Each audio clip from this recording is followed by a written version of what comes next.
திருச்சிற்றம்பலம். தென்னாருடைய சிவனையை போற்றி, எந்நாட்டவருக்கும் இறைவா போற்றி. அனைவருக்கும் வணக்கம். நாம் இன்னைக்கு பார்க்கக்கூடிய பதிவு என்னன்னு பார்த்துட்டீங்கன்னா, வரக்கூடிய 2025 4 கிரகங்கள் பயிற்சியாக போகிறாங்க. சனி பகவான், ராகு பகவான், கேது பகவான், குரு பகவான் 4 பேரும் பயிற்சியாக கூடிய இந்த 2025வது வருடம் ஒவ்வொரு ராசிக்கும் என்ன மாதிரி யோகங்களை கொடுக்க போறார் அப்படிங்கிறத நம்ம முழுமையா பார்க்க போறோம். அதற்கு முன்னாடி நம்முடைய சேனலை சப்ஸ்கிரைப் பண்ணிக்கோங்க. பெல் பட்டன்ல ஆல் அப்படின்னு சொல்லக்கூடிய பட்டனை கிளிக் பண்ணிக்கோங்க. அப்பதான் நம்ம போடக்கூடிய அனைத்து பதிவுகளுமே உங்களுக்கு உடனுக்குடன் வந்துகிட்டே இருக்கும். இந்த வருஷம் பார்த்துட்டீங்கன்னா ரொம்பவுமே சிறப்பான ஒரு வருஷம். ஏன்னா ராகுவும் கேதுவும் குரு பகவானும் அதே போல பார்த்துட்டீங்கன்னா சனி பகவான் 4 பேருமே பயிற்சி ஆகக்கூடிய ஒரு அமைப்பா இருக்கு. குரு அப்படின்னு சொல்லிட்டோம்னா தங்கம், நகை, சுப நிகழ்ச்சிகள், குழந்தைகள், இது எல்லாமே யாருக்கு கிடைக்க போகுது. கேது அப்படின்னு சொன்னோம்னா அருளை கொடுக்கக்கூடியவர், இறை பக்தி, ஞானம், முக்தி, பிரபஞ்சம் இதெல்லாமே கொடுக்கக்கூடியவர் கேது பகவான். ராகு அப்படின்னா செல்வம், செழிப்பு, வளர்ச்சி. அதாவது கேது அருள், ராகு பொருள், லக்ஸரியா வாழக்கூடியது எல்லாமே உங்களுக்கு ராகுனுடைய அமைப்புல வந்துடும். சனி பகவான் முழுக்க முழுக்க நமக்கு அனுபவங்களையும் கொடுத்து அதே போல நம்மளை நல்ல ஒரு சிற்பியாக இருந்து நம்மளை சிலையாக செதுக்கக்கூடியவர் சனி பகவான். இப்ப இவங்க 4 பேருமே மாறக்கூடிய காலகட்டங்கள்ல யார் யாருக்கு என்னென்ன கிரகங்கள் நல்லா இருக்காங்க, யாருக்கு என்ன கிடைக்க போகுது அப்படிங்கிறது ஒவ்வொரு ராசிக்கு மூலமாகவும் நம்ம பார்க்கலாம். விருச்சிக ராசிக்குண்டான 2024 எப்படி இருக்கும் அப்படிங்கிறத பார்க்கலாம். விருச்சிக ராசி அன்பர்களே, அர்த்தாஷ்டம சனியில பாதிக்கப்பட்டு இருந்தீங்க. அதாவது 4ஆம் இடத்துல சனி இருந்தால் இந்த 4ஆம் இடத்துல இருக்கக்கூடிய சனி என்ன பண்ணிருப்பார் அப்படின்னு பார்த்துட்டீங்கன்னா, அம்மா உடம்பு சரியில்லாம போறது. சில பேருக்கு பார்த்துட்டீங்கன்னா அம்மாவுக்கும் குழந்தைகளுக்கும் உங்களுக்கும் அம்மாவுக்கும் தடை தாமதங்கள், ஒரு கருத்து வேறுபாடுகள், பிரச்சனைகள் இதெல்லாமே கொடுத்துருக்கோம். கடுமையான குடும்பத்துல ஏதாவது நோய் தொற்றுகள் அதிகமாக அதுக்கு மருத்துவ செலவுகள் செய்ய வேண்டிய சூழ்நிலையில கொடுத்திருப்பார் சனி பகவான்.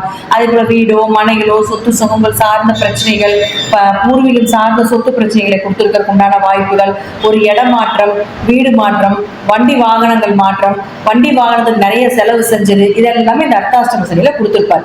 இப்போ அடுத்தது பார்த்துட்டீங்கன்னா இந்த சனி பகவான் இந்த வருடம் உங்களுடைய ராசியை விட்டு விட்டார், 5ஆம் வீட்டுக்கு போயிருவார். அப்ப 5ஆம் வீட்டுக்கு போனா சனி நல்லது பண்ணுவாராங்க அப்படின்னு கேட்டுட்டா, 4ஆம் இடத்துல இருக்கிறதோட 5ஆம் இடத்துல பெரிய பாதிப்புகளை கொடுக்க மாட்டார்.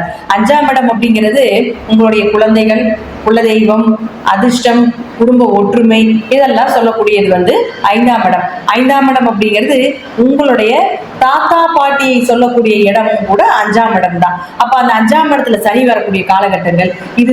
சனி அப்படிங்கிறது ஒரு இயற்கையாகவே ஒரு பாப கிரகம் தான். அது நம்ம மாறுதலுக்கு கிடையவே கிடையாது. அப்போ சனி பகவான் 5ஆம் வீட்டுக்கு வரும் பொழுது நிச்சயமாக உங்களுக்கு ஒரு சில குழந்தை சார்ந்த விஷயத்துல கொஞ்சம் மனக்கசப்புகளும், அதே போல குழந்தைகளுடைய படிப்புல ஏதாவது ஒரு சின்ன சின்ன மந்த குணங்களும் ஏற்படுத்தி கொடுப்பார் அப்படிங்கிறது ஒரு விஷயமாக இருக்கு. அடுத்தது 5ல சனி இருந்ததுன்னா குலதெய்வத்தை தேடி கண்டுபிடிச்சுன்னா கண்டிப்பா கிடைக்கும். குலதெய்வத்தினுடைய அருள் அப்படிங்கிறது உங்களுக்கு முழுக்க முழுக்க கிடைப்பதற்குண்டான வாய்ப்புகள் உண்டு அப்படிங்கிறதுல மாற்றம் கிடையாது. அடுத்தது பாருங்க, இந்த 5ல் சனி வரக்கூடிய காலகட்டங்கள்ல நிச்சயமாக உங்களுக்கு ஏதாவது ஒரு அதிர்ஷ்டங்கள், உங்க ஜாதகத்துக்கு சனி யோகமா இருந்தாலோ, லக்னத்துக்கு யோகாதிபதியாக இருந்து நல்ல திசைகள் ஏதாவது உங்களுக்கு நடந்துட்டு இருந்ததுன்னா 5ஆம் இடத்துல சனி வரக்கூடிய காலகட்டங்கள் விபரீத ராஜயோகத்தை ஏற்படுத்தி கொடுப்பார். ஷேர் மார்க்கெட் சம்பந்தப்பட்ட தொழில ஜெயிக்கிறது, உழைப்பு இல்லாம ஈஸியா பணம் வரக்கூடிய ஒரு அமைப்பு. ஆனா கடின உழைப்பை போடணும். ராகுதான் சீக்கிரம் பணத்தை கொடுக்கறது, சனி பகவான் கொஞ்சம் லேட்டா கொடுப்பார் அப்படிங்கிற அமைப்பு உண்டு. ஆனா கடின உழைப்பை போட்டீங்கன்னா நிச்சயமா அது கொடுக்கக்கூடிய பணம் நிரந்தரமாக இருக்கும் அப்படிங்கிறது மாற்றம் கிடையாது. அடுத்தது பாருங்க, ராகுவும் கேதுவும். இந்த ராகு அப்படின்னு எடுத்துட்டீங்கன்னா இப்போ உங்களுக்கு 5ஆம் வீட்டுல இருந்து யோகத்தை கொடுத்துட்டு இருந்தாலும் கூட 4ஆம் வீட்டுக்கு அடுத்தது வரப்போறாரு. 4ல ராகு வரக்கூடாதுங்க. ஏன்னா 4ஆம் இடம் அப்படிங்கிறது சொந்த பந்தத்தையும் சொல்லக்கூடிய ஒரு இடம். அப்ப இந்த 4ல ராகு வந்துச்சுன்னா உங்க உறவினர்கள், உங்களுடைய நண்பர்களை நம்பவே நம்பாதீங்க.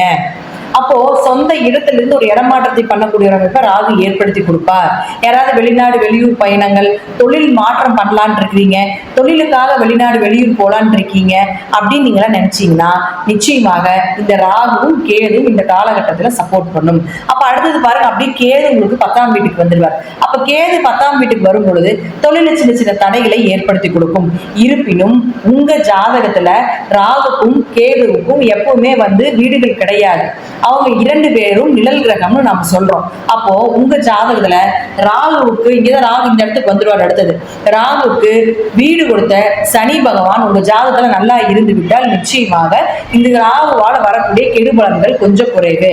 அதே போல இங்கே கேது வந்துருவார். கேதுக்கு வீடு கொடுத்த கிரகம் யாரு? இந்த வீட்டின் அதிபதி சூரியன். அப்ப கேது வீடு கொடுத்த கிரகம் யாருன்னா சூரியன். அந்த சூரியனும் உங்க ஜாதகத்துல நல்லா இருந்து விட்டால் நிச்சயமாக இந்த ராகுவோட கெடுபலனும் கேதுனுடைய கெடுபலனும் கொஞ்சம் குறைவதற்கு உண்டான வாய்ப்புகள் உண்டு. லக்னத்துக்கும் பார்த்துக்கணும், ராசிக்கும் பார்த்துக்கணும். லக்னம் என்பது உயிர், ராசி என்பது மனமும் உடலையும் சொல்லக்கூடிய ஒரு அமைப்பு. அப்ப இது எல்லாமே நமக்கு ரொம்ப முக்கியம் இல்லையா? அப்ப ராகு கேதுகளுக்கும் அதே போல லக்னத்துக்கும் ராசிக்கும் இந்த ராகு கேதுகளுக்கும் தொடர்புகள் இருந்து விட்டால் நிச்சயமாக ஒரு வளர்ச்சியை கொடுக்கும். அதே போல வீடு கொடுத்த கிரகங்களாக இருக்கக்கூடிய சனி பகவானும் சூரியனும் உங்க ஜாதகத்துல நல்லா இருந்து தசாபுத்தியும் நல்லா நடந்துட்டு இருந்ததுன்னா இந்த ராகு கேதுக்கள்னால தொழில் வளர்ச்சி, ஒரு பெரிய பிரம்மாண்ட வீடு கட்டக்கூடிய ஒரு அமைப்பு, வண்டி, ஏன்னா 4ஆம் இடங்கிறது வீடு, மனை, சொத்து சுகங்கள், வண்டி வாகன யோகத்தை கொடுக்கக்கூடியது. கெட்டு போனா இதெல்லாமே கெடுத்து விட்டுருவார் ஜாதகத்துல. அதே போல நல்லா இருந்து விட்டால் நிச்சயமாக இதெல்லாமே வாங்கி மீண்டும் மீண்டும் மீண்டும் சேகரிக்கக்கூடிய ஒரு அமைப்பை ஏற்படுத்தி கொடுப்பார் அப்படிங்கிறதா முற்றிலும் உண்மை. அடுத்தது குரு. இந்த குருவை பொறுத்த வரைக்கும் பார்த்தீங்கன்னா உங்களுடைய ராசிக்கு 7 உங்க ராசியை பார்த்துக்கிட்டு இருந்தார். ஏன்னா அவங்க 2, 5 குடையவராக இருந்து பார்த்துட்டு இருந்தார்.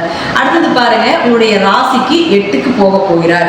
8ஆம் இடத்தில் குரு இருக்கக்கூடிய காலகட்டங்கள்ல கொஞ்சம் கவனமாக இருக்க வேண்டும். பணத்தை கொஞ்சம் கையில சேஃப்டி பண்ணிக்கணும். ஏதாவது உள்ள பணம் கண்டிப்பா வரும். ஏன்னா நேரம் அங்கிருந்து 2ஆம் இடத்தை பார்ப்பார். அப்போ கண்டிப்பாக என்ன பண்ணுவாருன்னா பண வரவை எல்லாம் கொடுப்பார். இருப்பினும் உங்களுக்கு பண தடைகளை, பண வரவை கொடுத்தாலும் அதற்குண்டான கொஞ்சம் விரைய செலவுகளும், தேவையில்லாத ஏதாவது மருத்துவ செலவுகளோ ஏதோ ஒண்ணு கரைஞ்சிக்கிட்டே இருக்கும் அப்படிங்கிற அமைப்பு உண்டு. குருவை பொறுத்த வரைக்கும் இந்த வருடம் 8ல் இருந்தாலும் 2ஆம் இடம், 4ஆம் இடத்தையும் 12ஆம் இடத்தையும் பார்க்கிறதுனால சுப விரயங்களாகவும், அதே போல கோவில் வழிபாடுகள், ஆன்மீக வழிபாடுகள், தீர்த்த யாத்திரை சம்பந்தப்பட்ட விஷயங்கள் இதெல்லாமே ஏற்படுத்தி கொடுத்துருவார். 8ல குரு இருக்கும் பொழுது 8ஆம் இடத்துல எந்த கிரகம் இருந்தாலும் விபரீத ராஜயோகம்னு சொல்லுவோம். அசுப கிரகங்கள் இருந்தால் சீக்கிரம் வந்துடும். சுப கிரகங்களாக இருந்தால் கொஞ்சம் பார்த்து 2 லட்சம் ரூபாய் வருதா, கொஞ்சம் 1 லட்சம் பாதிக்கு பாதி கொடுப்பாங்க. அந்த மாதிரி இந்த குரு கொடுக்கக்கூடிய ஒரு அமைப்பா இருக்கும். அதனால குருவை பொறுத்த வரைக்கும் உங்களுக்கு பெரிய அளவுக்கு பாதிப்புகளும் இல்லை அப்படிங்கிறத முற்றிலும் உண்மை. இந்த வருஷம் விருச்சிக ராசியை பொறுத்த வரைக்கும் பார்த்துட்டீங்கன்னா ராகு கேதுக்கள், சனி பகவான், குரு பகவான் இவர்களெல்லாம் வைத்து எடுக்கும் பொழுது 100க்கு ஒரு 50லிருந்து 60% உங்களுக்கு ஓரளவுக்கு நன்மையை கொடுக்கக்கூடிய ஒரு வருடமாக இந்த வருடம் இருக்குது அப்படிங்கிறதுல மாற்றம் கிடையாது. இதுல உங்க தசாபுத்தி நன்றாக இருந்தால் நான் சொல்வதை விட இன்னும் கூடுதலாக நன்மைகள் நடப்பதற்குண்டான வாய்ப்புகளும் உண்டு. நன்றி. மீண்டும் ஒரு நல்ல பதிவில் சந்திக்கலாம். திருச்சிற்றம்பலம், தில்லையம்பலம், ஸ்ரீ நரசிம்மர் திருவடிகளே சரணம்.